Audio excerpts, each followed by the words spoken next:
Good afternoon. At this time, I would like to call to order the regular board meeting of the North County Transit District for March 16th, 2023. Before we begin, members of the public who may be viewing the meeting on the district's YouTube page, please note that in order to make a public comment during the meeting, you must connect to the meeting using the Zoom link provided on the agenda. In addition, you must also register by sending an email containing your name or phone number and the agenda item on which you wish to speak to clerk@nctd.org. I will now ask Suhel Rodriguez, our magnificent clerk of the board, to call roll. Thank you, Madam Chair. Board Member Weiss. Here. Board Member Hinsey.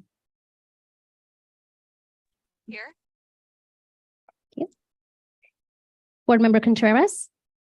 Present. Board Member Alternate Garcia. Here. Board Member Desmond. Here. Board Member Drucker. Here. Board Chair Edson. Here. Board Member Jenkins. Here. Board Member Alternate Luna. Here.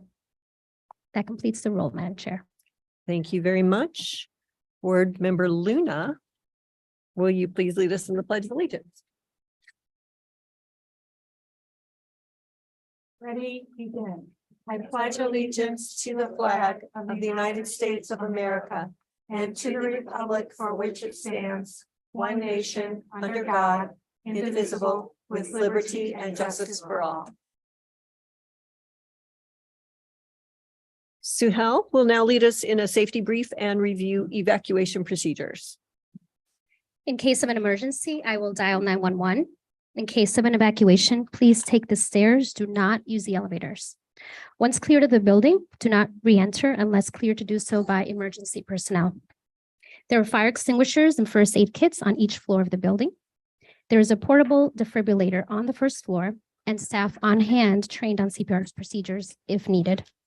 This concludes my safety brief. Thank you. Suhel, do we have any public comments today? No, Madam Chair. And do we have any changes to the agenda?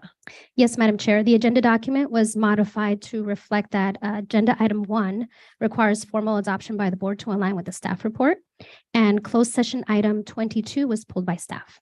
A revised agenda was sent to the board, and it has also been updated on our website. Thank you very much. Before we proceed, I have a couple of quick protocol items to share. First, I ask that board members please hold your comments and questions until after each agenda item has been presented. Second, when the time comes for board member questions or comments, please raise your hand and wait until you're called upon to speak. The first item on our agenda is to adopt a proclamation declaring March 17th, 2023 NCTD Employee Appreciation Day. All of us recognize the important contributions our employees make when it comes to achieving the mission, vision, and goals of NCTD. The vital importance of transit and our employees was highlighted during the COVID-19 pandemic. Simply put, our employees and services are essential to our communities. Laura Cote, Interim Director of Training and Organizational Development, will present this very special item. Laura, the floor is yours. Thank you very much, Chair. So again, we are here today seeking support by the board to adopt a proclamation designating tomorrow, March 17th, 2023, as the North County Transit District's Employee Appreciation Day. There are actually two important days that we're combining that are nationally recognized. As you can see here on the slide, the National Employee Appreciation Day, which is on March 3rd, and also one very specific to our industry, which is Transit Driver Appreciation Day. So we wanted to combine both of them and recognize both our direct employees as well as our contract employees. I always like to bring this slide in when I talk about acknowledgements of our employees, just as a quick reminder about the services that we provide to the North County region. So we have buses, coaster, Sprinter, Lyft, and Flex. Next slide. And then also to give you a sense of how large the workforce is at North County Transit District, we do have 732 by last count, strong, and many of those are contracted out through our bus operations, but quite a few are also direct employees of North County Transit District. So I would like to read in the proclamation for the record, and here it is. So whereas the North County Transit District recognizes the many contributions of the dedicated individuals committed to providing valuable services to the North County community.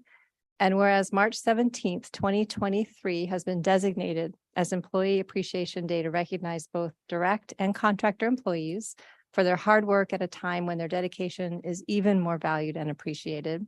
And whereas the district's direct and contractor employees come together with a spirit of continuous improvement, striving always to understand customer needs, identify problems, improve processes, and measure results to enhance the quality of services provided to the public.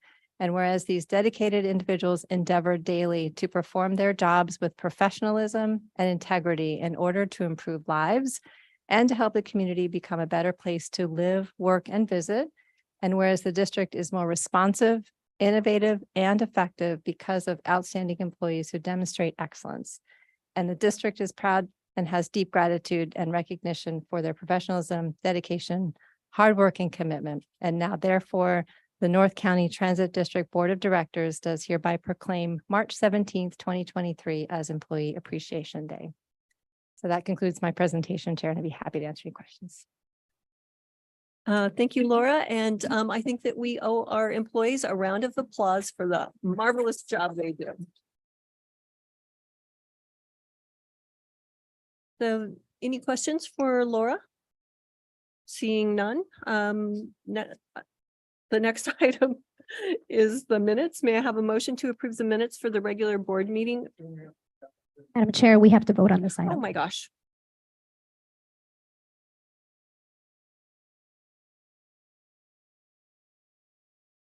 So we will make a motion to adopt this item. I will make that motion. May I have a second? I'll second Contreras. Thank you very much. Please vote.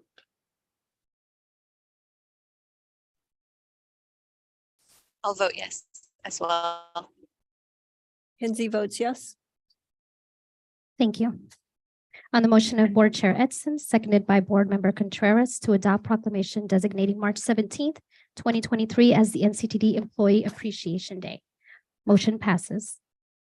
And thank you again, Laura. Okay, now item B is minutes. May I have a motion to approve the minutes for the regular board meeting of February 16th, 2023? Motion by Drucker. Second by Desmond. Please call or please vote.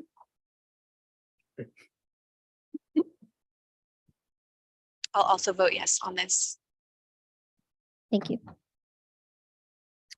On the motion of Board Member Drucker, seconded by Board Member Desmond to approve the minutes of the regular board meeting of February 16th. Board Member Luna abstains. Motion passes. Thank you. There are 18 items on the consent calendar for action today. Suhail, have any members of the public requested that any consent items be pulled? No, Madam Chair. Thank you very much. Do any board members wish to pull any items from consent? Director Weiss. Okay. That will be trailed to the end of the agenda. Okay. I will second that motion. Please vote.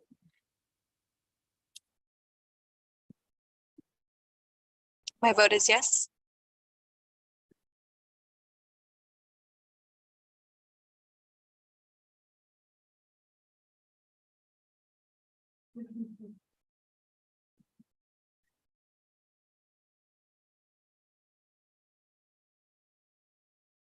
Thank you. On the motion of Board Member Weiss, seconded by Board Chair Edson to approve consent items 2 and 4 through 19. Motion passes. Thank you very much. We have two other business items today. Agenda item 20 is a public hearing related to the temporary reduction in Breeze service and activities related to Breeze service restoration. As a refresher, staff presented this item during the January 2023 board meeting prior to initiating public feedback efforts. Katie Persons, our Director of Service Planning, and Chris Orlando, whose title I always mess up. What? Chris, tell me your title. Chief Planning and Communications Officer. Yes, that's it. We'll provide, we'll provide an overview of the NCTD plan for affected breeze routes. Katie and Chris, you have our attention. Great. Thank you very much, Chair Edson. As the board will recall, in late 2021, NCTD began experiencing significant operator shortages, which caused us to miss breeze trips. In order to reduce the number of trips missed, we implemented a temporary reduction of breeze service at that time. The strategy was to target those routes that had the most frequency, so the routes that had 15 to 20-minute frequencies, so that the impact to customers would be limited. And the expectation at that time would be that we would only do this on a temporary basis. So in the time since we implemented those changes, the board's received a number of updates on the operator shortage. And as you know, we are making progress, and we're in a position to start putting back some of those routes. However, some of the routes will need to be continue reduction for longer than the original anticipated time period, which will exceed the 6-month period through which we need to conduct a public hearing. And so, as the board heard last month, we needed to conduct a public hearing on 2 of those routes. And so you'll hear today the results of that hearing. Go to the first slide, please. You'll see here some of the notices that went out around the change that happened in 2021. Next slide, please. So again, the services reductions were enacted temporarily, but because of the time frame they've been acted, were required because of the FTA circular 4702.1B and board policy 30 to conduct a public hearing. So Katie Persons is going to review the results of the public hearing, talk about where we are with the rider shortage, and present our strategy for renewing the service over the coming year. You. Next slide, please. So here we have a 15-month view of the number of missed breeze trips due to a shortage of staff. You'll see the peak in early 2022, as well as a few measures that NCTD took to mitigate the impacts as much as possible. 2 key dates include the reduction of breeze service on April 3rd, 2022, as Chris mentioned, and the increase in operator pay and benefits on August 19th of 2022. Next slide, please. To provide some context to that previous slide, in terms of total service provided during this time frame, we also regularly track the percent of scheduled service operated.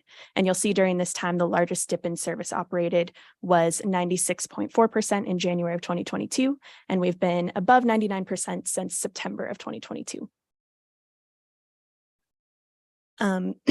After service was restored or reduced, we compiled key metrics to determine a phased approach to restoration when staffing levels allowed.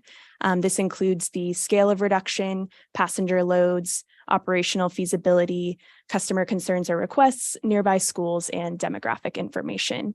I do want to highlight the operational feasibility component, as that's a major element in our ability to restore packages of routes together. And the reason for that is that most of the routes that were reduced are interlined in some way.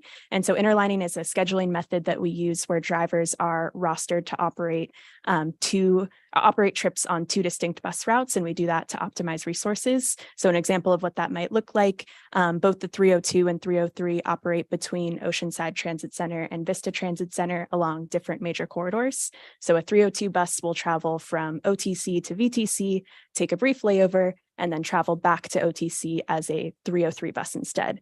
So this is pretty common in bus operations.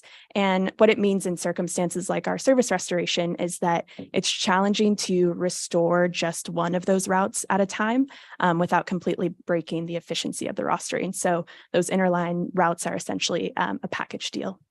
Next slide, please. With that in mind, we have a relative ranking of each route based on the criteria outlined in the previous slide. These rankings have helped to inform our proposed restoration of service over the course of the next year, which we'll dive into in a bit. We'll continue to track metrics such as passenger loads and pass-ups to help inform the restoration plan and adjust as necessary, as there are still several moving factors at play. So the scale of service reduction is different for each route that was impacted. And you'll note that 3 of the reductions meet the criteria for a major service change, as Chris mentioned. The largest change in percentage of daily trips was Route 350. The next couple of slides will walk through the proposed restoration plan subject to staffing availability over the next year. So here we have a high-level view of the routes that were impacted by the frequency reduction in April 2022 with those routes in teal. You have the rail corridors in blue and other routes that were not impacted in gray. Next slide. Focusing in on those impacted routes, which prior to April 2022 were the most frequent routes in the system with frequencies of about 15 to 20 minutes. Now we have here in green the planned service restoration on the 350, which will be effective in a few weeks with the April 2nd, 2023 service change. The next phase we anticipate is the restoration of the 302 and 303 in October. Ideally, we'd also like to restore the 318 at this time as well, subject to staffing availability. And finally, in April 2024, we would anticipate restoring the remaining routes, which would bring us back to fully restored service at that time. We're using this framework to help inform the service implementation plan as part of the FY 2024 budget, which will be discussed in future board and committee meetings. This slide shows our monthly progress in hiring operators, and we see that the gap is shrinking over time. The pace of this hiring will ultimately decide what our restoration plan looks like, and we'll provide the board with interim updates as it progresses.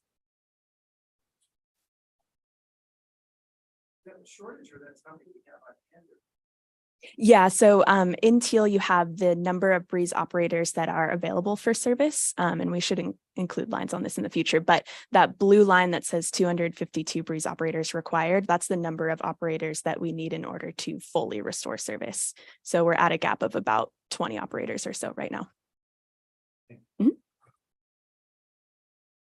Moving into the public notice specifically related to Breeze 302 and 303, of which the scale of the frequency reduction triggered the major service change. The board opened a public hearing at the January 2023 meeting. Shortly after, we launched a dedicated website subpage that features maps, in-person event information, a recording of the background information, and an online survey. Public notice of the hearing was published in 2 major newspapers, one in English and one in Spanish, and posted at all NCT administrative offices and customer service centers. Staff also held 3 in-person events, 1 at OTC and 2 at VTC, immediately next to the bus bays so that we could reach folks getting on and off the buses. Next slide. So the nature of this public notice is different than most in that it was notifying riders of a change that had occurred in the past, of which they were already familiar with and aware of, and that we had hoped to restore service in the fall. So as such, the discussions with riders that we had centered mostly around general use of the system, and we used that opportunity to provide riders with resources and NCTD branded materials. Next slide, please. Not surprisingly, the comments we received focused greatly on greater frequency, specifically during the school year, as well as increased frequency on the 303 and 318, of which we had reduced service in April 2022. The FTA requires agencies to establish policies and thresholds for major service changes that trigger a Title VI analysis, as well as relevant thresholds and data sources related to income and minority status. Board Policy 30 establishes the threshold for major service changes as a 25% or greater change in existing routes measured by miles or trips. And both Board Policy 31 and 32 dictate key thresholds to quantify disproportionate adverse changes to minority or low-income communities relative to the service area average. These policies also define subsequent actions for the district to take should a disparate impact or disproportionate burden be found. The board policies also note the specific data tables that NCTD should use as part of the analysis, as well as a low-income definition that is consistent with regional definitions. Shortly after reducing frequency in April 2022, NCTD utilized a consultant to conduct a Title VI analysis for the service reduction in the event that the reduction would extend beyond 12 months. Through this effort, we found that there was no disparate impact relative to the service area average, as the difference does not exceed the 10% threshold. And similarly, we found that there was no disproportionate burden relative to the service area average. So based on the information provided today, staff recommends that the board review staff recommendations regarding the continued temporary service reduction on Breeze 302 and 303 and receive and consider public comments. Upon receipt and consideration of public comment, staff further recommends closing the public hearing on staff recommendation, approving the continuation of partially reduced Breeze 302 and 303 service beyond 12 months as staff implements a phased restoration of services.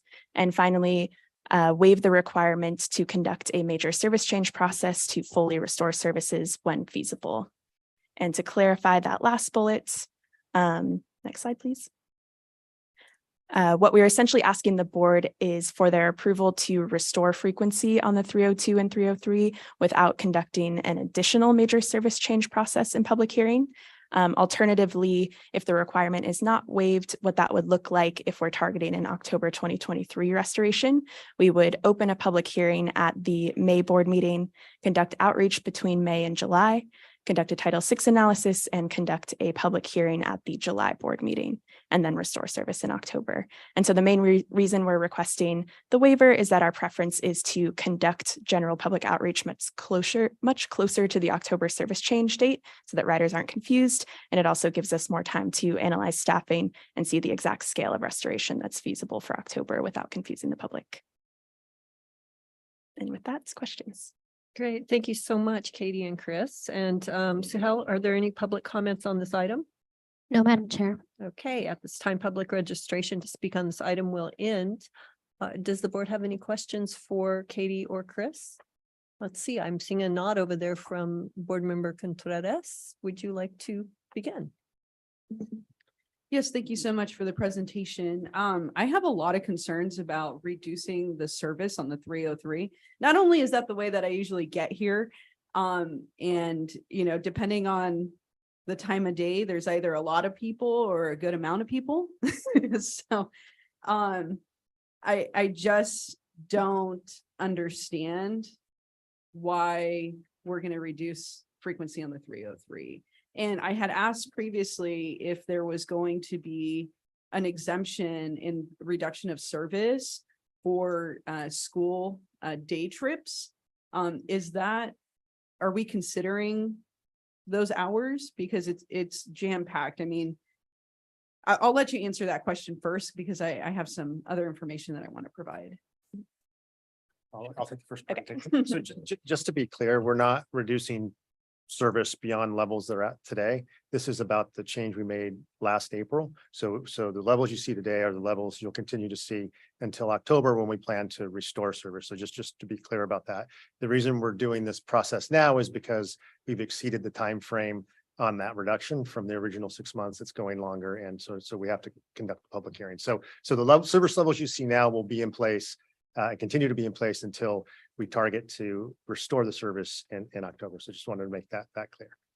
And then I'll let you answer the second part of it. Yeah, and we do operate capacity trippers, specifically during school bell times in order to alleviate capacity for students, but also other folks on the route. So we'd continue to do that. And if we do see continued progress in hiring, we would have more opportunities to use operators for those capacity trippers, specifically on routes that are particularly impacted by high loads. Okay. And what hours are we considering for the increase in frequency? That's not like this baseline frequency reduction that we have. Is it every 15 minutes for the school trips? Yeah, what we have for the 350 in April, we're increasing from every 30 minutes to every 20 minutes. We would need to see the exact staffing availability for October, but we would anticipate moving either to every 20 minutes on the 302 and 303 or every 15 if available. Okay. And so our biggest constraint is bus operators, as continues to be. Mhm.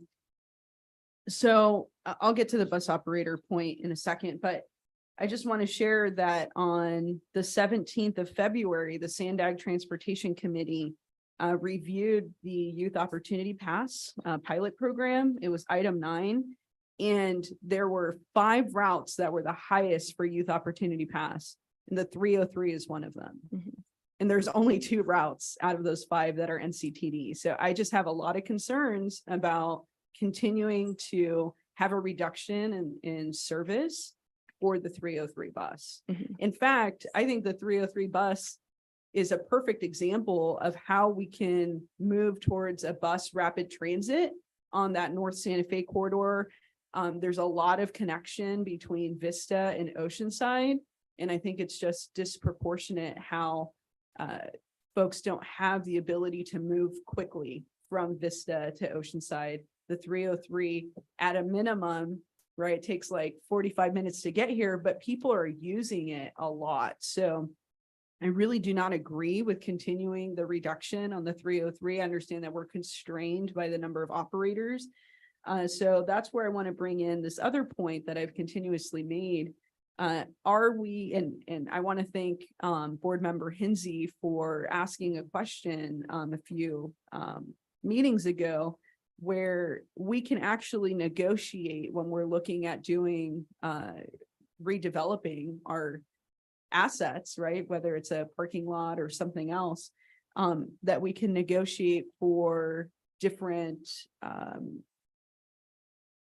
things, one of which can be housing for our bus operators, because even with the increase in wages, they're still at a very low area median income. And so I really think it would behoove us to think about the big picture about how right now we have a constraint with bus operators. If we don't restore that from now into the next 5 years, we really are not going to meet the needs of the population that want to ride public transit and want it to be more reliable, more frequent. So have we started to look at negotiating for bus operators to have some kind of comprehensive benefit package with, you know, maybe if you've worked for 5 years, then you can get affordable housing? Board Member Contreras, I think that Director Tucker would, or Executive Director Tucker would like to chime in. Yeah, so I will, we had the discussion that I can't recall the board meeting, not specifically calling out the operator classification, but our real estate and development team actually took that back and is looking at their programs out there for first responders and others that do similar what you were talking about. So that's been looked at, but again, all of that is separate from this specific action, which is really a compliance activity that they're presenting today in terms of when services gets adjusted, they have to do these kinds of analysis to ensure that we're in compliance with the federal law. But separately, yes, that is happening. We're looking at that. Okay, yeah, because I think we included service and mechanic workers as well. Pretty much all of What our, we were discussing, all yeah. of our frontline workers, we Okay. would be looking. No, that's great. And I wanted to hear that we're doing something about it. And I know that we have to move forward with this type of compliance, right? I just have a lot of concerns with the reduction in service because it really affects people. I was barely able to get a seat on the bus on the 303, and I got it at what was it? Like 12:36 or something like that. So, I mean, at all hours, I'm finding that has not that much capacity left in the form of seats. So anyways, I really appreciate the presentation and the answers to the questions, and I look forward to restoring service levels on this 303 and potentially converting it to a BRT in the future. Thank you. Thank you. Board Member Desmond? Thank you, Chair. I got a question for you. The amount of reduction. So when we reduced it, did we reduce it from whatever, 30 minutes to every hour? And was it like a 50% overall reduction? Or I don't know if I'm trying to quantify in my head how much reduction there was and is and still going to be, I guess, particularly in the 302 and 303. Yeah, there is a table that shows the percentage reduction in trips, but for the most part for these routes, we looked at the most frequent routes in our system, I think right there, yeah. Okay. And they were operating between 15 and 20 minute frequency, and we moved them to 30-minute frequency. I didn't see that on that chart. but okay. Yeah, it's not on the chart, but the percentage change in daily trips shows the scale. So about for each of those. 25%, the 302 was Mhm. reduced at 25. So it's still running. It's just not running Yes, as it's often. running every 30 minutes instead of every 15 to 20 minutes. Okay, and that's for the same, pretty much for the 303. Mhm. Well, those are higher numbers for the reduction. And then, okay, so, all right, I just curious. Mhm. That slide went by quicker than I could have. Thank you. Thank you. Any other questions? Okay, I have one question. And, or maybe just a comment. One of the slides, sorry, that I don't have a number on it, talks about the April 2023 restoration of, and there's Breeze 350 that goes from 30 back to 20, and then later both 350 and 303 go to back to 15. Is that correct? Yeah, between 15 and 20 minutes in October Okay. is the plan. All right, just wanted to make sure we talked about that. Director Hensy, did you have any questions? No, I don't. Thank you for asking. Of course, I know sometimes it's difficult to be remote. All right, certainly, Thanks, Director So- Desmond. So this whole thing is based on getting drivers. I mean, there's not, so what are we doing to fill that gap that we're not doing today, that we're gonna do to try to. Well, Fill that what we did was we significantly increased wages and benefits for the operators. That was primarily the That driving. was when there was a date on that That was, August 19th, of, 2022. yeah. And so since that time, we've seen the gradual increase in bus operators. We've gotten better quality of applicants, classes with more operators making it through the complete process. But I mean, the truth of the matter is the labor market still remains tight. As unemployment is still under 4%. But we are making progress, and the staff has indicated our goal is to be in a position between October of this year, which is the next service change, and April of next year at the latest, to be in a position of fully staffed where we should be. good luck. All righty, Director Contreras. I'll make it brief. I don't want to make this a 6-hour meeting. I know I have the tendency to do that sometimes. But when it comes to trying to get the amount of employees that we need, are we linking up with the school districts to try? I mean, these are career paths. So are we doing anything on that front to show our residents here that there's this opportunity? Yeah, quite a bit of work has gone into it, and personally, I think I know for a fact we were working closely with Camp Pendleton, which historically has been the pipeline for NCTD receiving operators. One of the critical factors in our request for the board to support resuming direct operations was that the fact of the matter is when we directly operated, most of our employees came directly from the military, whether it be the mechanics or the bus operators. That's our primary pipeline of employees historically.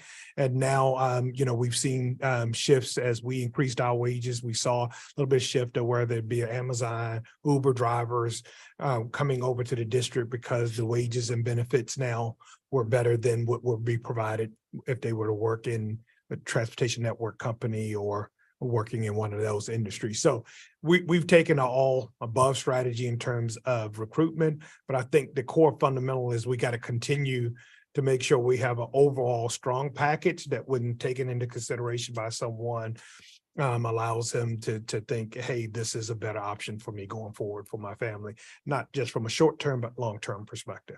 Okay, thank you. All righty, may I have a motion to close the public hearing? I had to check and see if I'm on. May I have a motion to close the public hearing? I'll move to close. Thank you, Director Jenkins. Second. Second by Drucker. Please vote.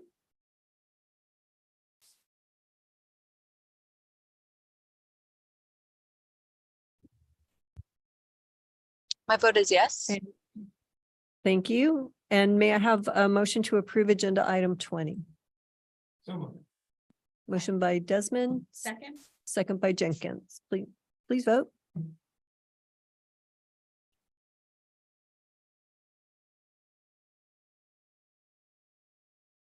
My vote is yes. Thank you. Board Member Weiss? Thank you.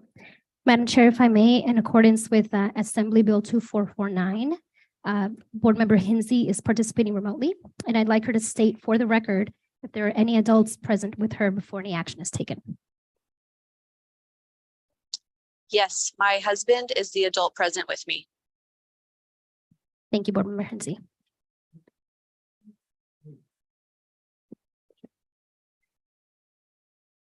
On the motion of Board Member Jenkins, seconded by Board Member Drucker to close the public hearing.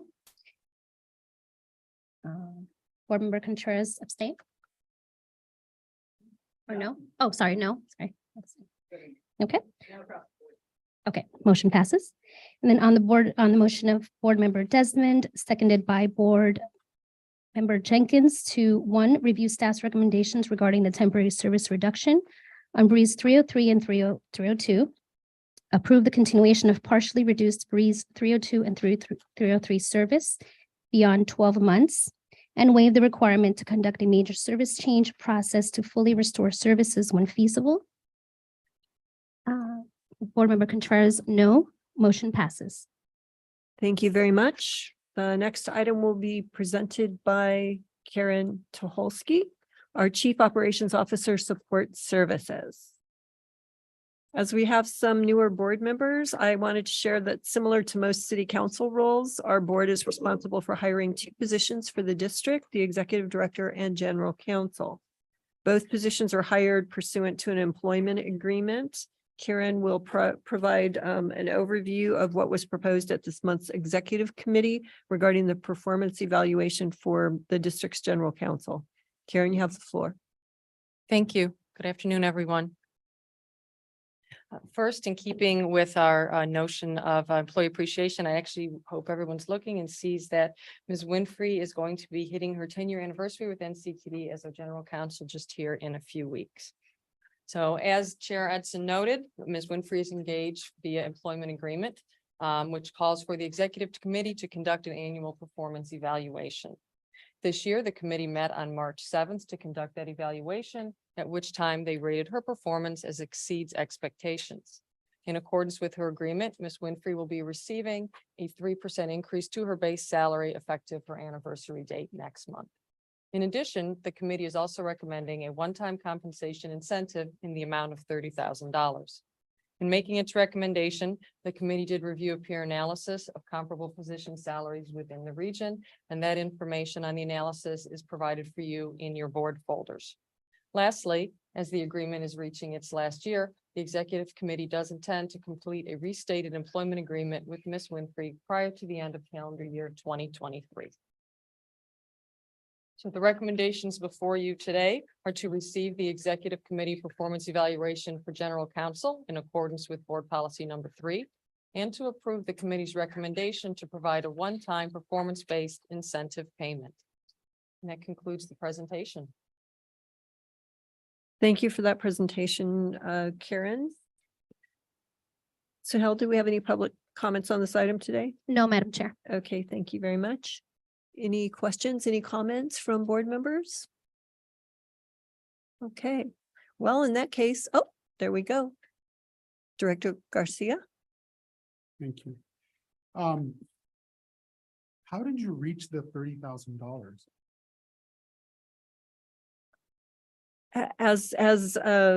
Would you like to comment on that, or would you like me to? I'm happy to comment if you're welcome to let me answer. That's fine.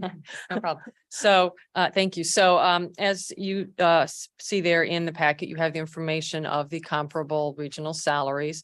So when looking at what comparable positions are being paid within the region was one important factor, comparing as well to what Ms. Winfrey's current salary is. In addition, there was significant discussion regarding the fact that the role of Lori Winfrey as general counsel for NCTD does have significant additional responsibilities beyond that of what you see in a lot of the other comparable regional general counsel provisions, which are at many are at cities.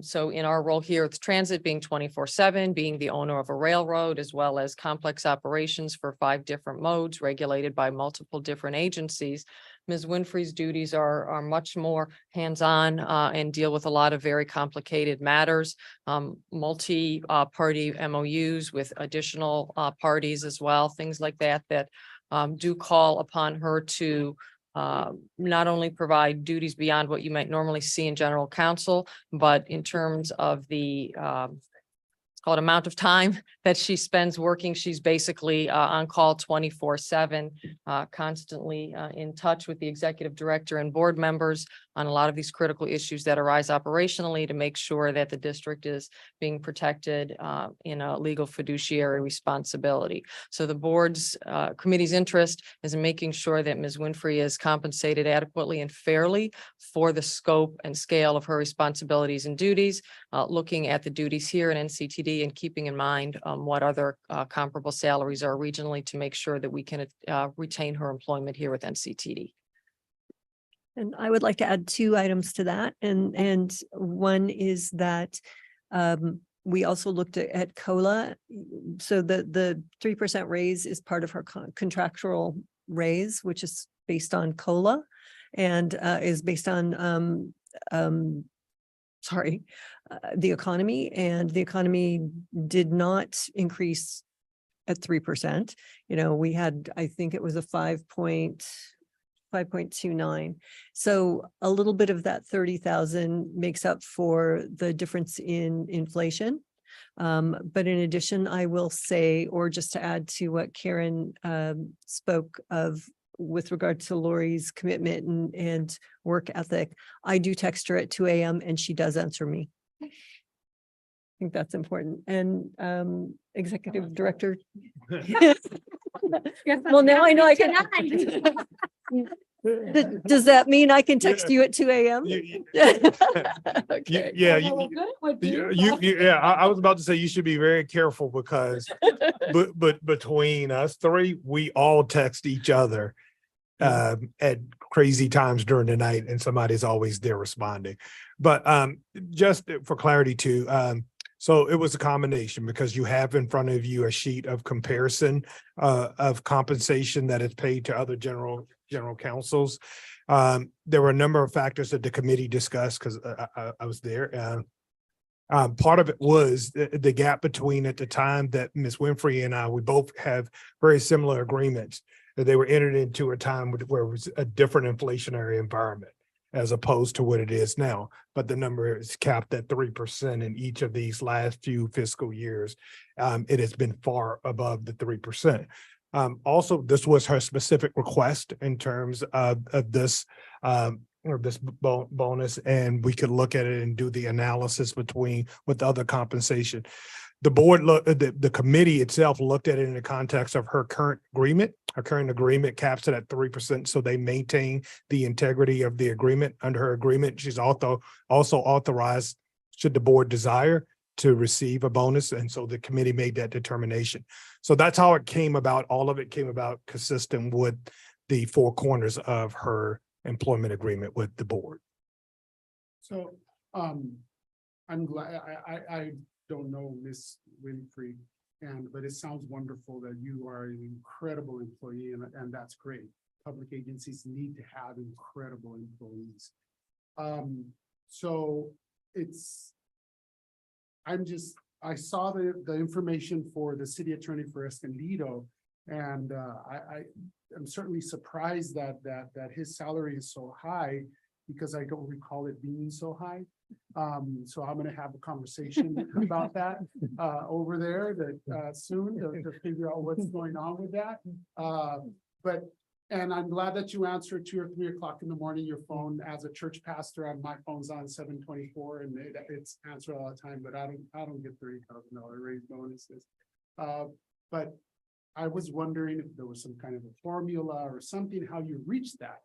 But this explains how you reached that. So anyway, that's what my primary had said, hey, I'm worried about this, can you ask? So thank you for asking. I think it's really good, and anything that we can do to be more transparent so the public understands what we're doing is a great thing. So thank you very much for that question. Suhail, do we have any public comments on this item? No, Madam Chair. Okay,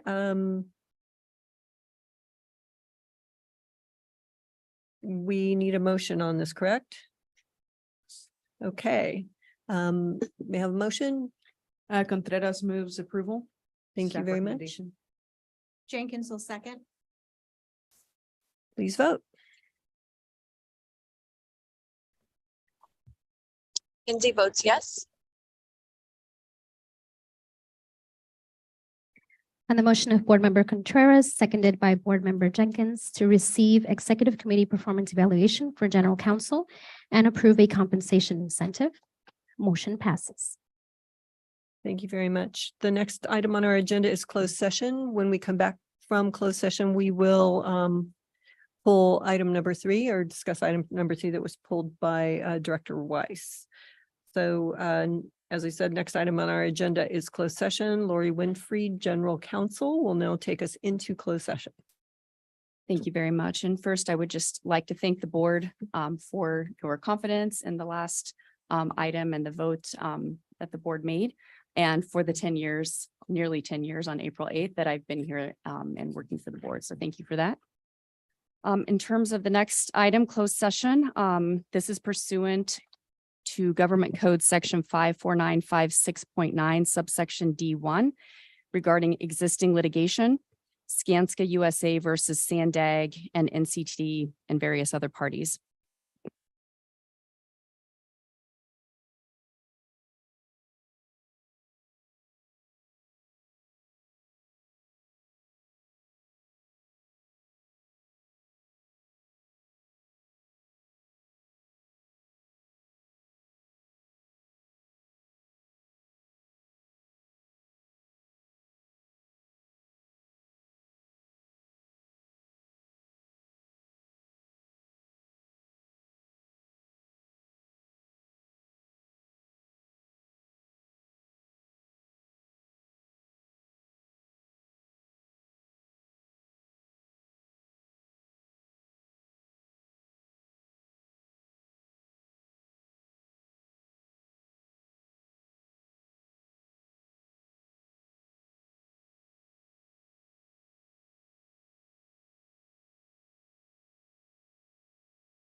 excuse me, Ms. Winfrey, can you please bring us back from closed session? Yes, ma'am. So the board is returning from closed session. And the consensus of the NCTD board in closed session is to support the council recommendation to advance the settlement of this matter. That concludes my report. Thank you very much. Next on the agenda is the the consent calendar item that was pulled by Director Weiss, which is consent item 3, receive the monthly transit operations performance report for January 2023. Thank you. I just have a question about the Youth Opportunity Pass program. Were there any increased operating costs associated with implementing that? I mean, did you add bus routes or train stations or anything else to implement that?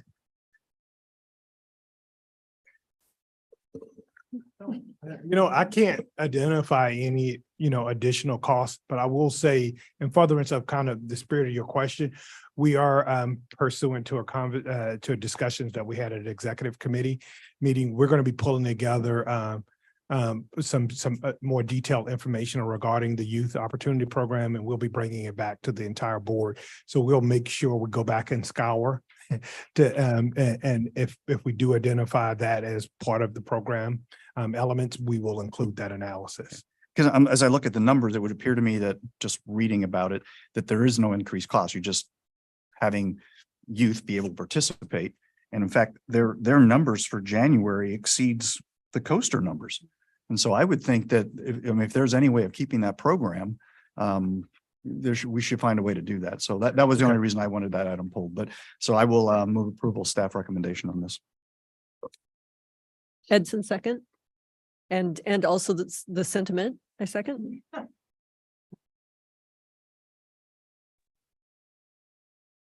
Hensy votes yes.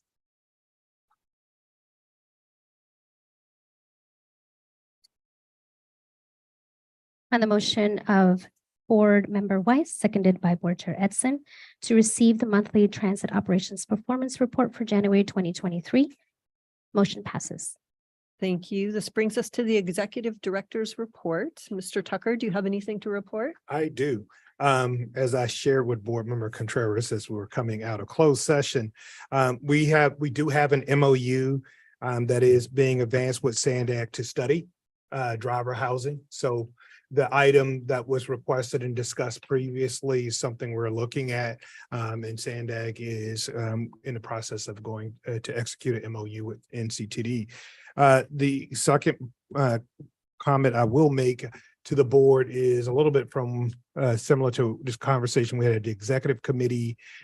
Also, having just attended the after legislative committee, one of the primary discussion topics was fiscal cliff. Right now, we are in the fortunate position of not worrying right now about a fiscal cliff, but there are quite a few transit agencies across the country and in the state of California.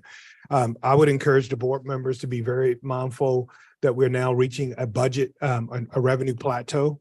So if you look at the executive director's budget guidance for this year, you see a flattening of federal revenues under 2% and a projected flattening of state and local revenue, sales tax revenue at 1%.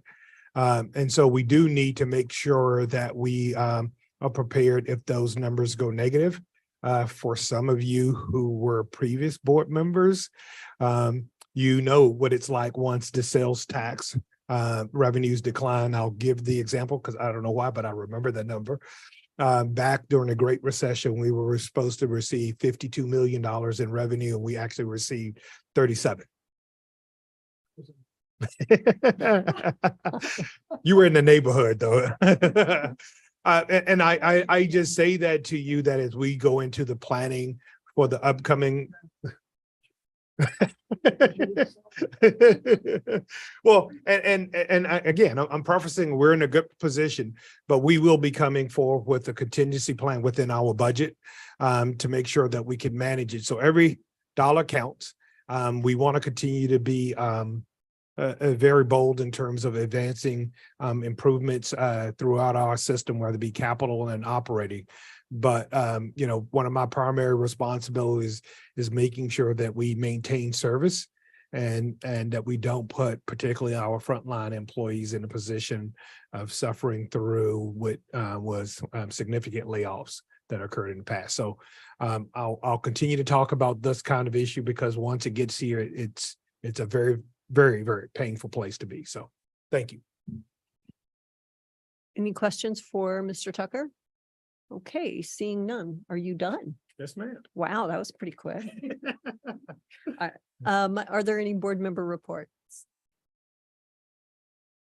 No, I will report that I attended the Sandag board retreat. And I thought it was a very positive experience that people were, that the program itself was all about unity and getting people back in the same room, working together and recognizing all of the things that we actually have in common versus the few things that we have that are a little sticky, and learning about ways to perhaps coexist in a happier way. So hopefully it will go beyond just the time at the retreat. Well, there was actually one portion was on the weighted vote, and you know, there's some misinformation that the board can actually do anything about the weighted vote. And so it was a very good thing, especially because there are so many new people on the Sandag board, for them to understand that regardless of what they're hearing, there's nothing that the Sandag board can do about the weighted vote other than to maybe use it a little more judiciously. But in general, that has to come from Sacramento. It's happened in Sacramento. It's an assembly bill. And it's, if any change is going to happen, it's got to be at that level. So that was that. And LoSAN board, little mini report is that there's another minor delay. It's probably about April 10th before service is going to be restored, Pacific Surfliner during the week as well. So I hope not to come back and report that it's extended any longer, but I am going on a tour of the work on Sunday. So I look forward to actually seeing it from the track level. I've seen it from up above last month. So it's happening. Okay, Suhail, do we have any remaining public comments today? No, Madam Chair. Great. Well, thanks, everybody. Our next scheduled meetings are the Rail Safety and Community Enhancements, aka RECE Committee meeting on March 20th, 2023 at 10 a.m. and the regularly scheduled board meeting on Thursday, April 20th at 2 p.m. This meeting's adjourned.